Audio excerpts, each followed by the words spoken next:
ટાણા નજીક છોટા હાથી વાહન અડફેટે આધેડનું મોત. બનાવની પ્રાપ્ત માહિતી મુજબ ભાવનગર જિલ્લાના શિહોર તાલુકાના ટાણા ગામે છોટા હાથી વાહન ચાલકે એક આધેડને અડફેટે લીધા હતા, જેમને અકસ્માતમાં ગંભીર ઈજાઓ પહોંચતા સારવાર માટે હોસ્પિટલ ખસેડવામાં આવ્યા, જ્યાં ફરજ પરના તબીબોએ તપાસી તેમને મૃત જાહેર કર્યા. બનાવના પગલે હોસ્પિટલ ચોકી દ્વારા કાર્યવાહી હાથ ધરવામાં આવી.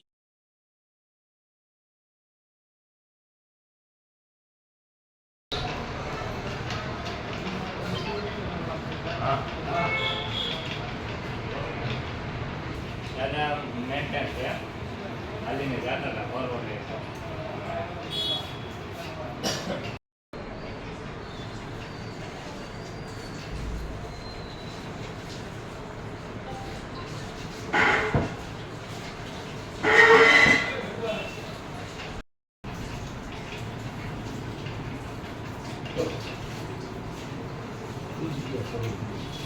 હા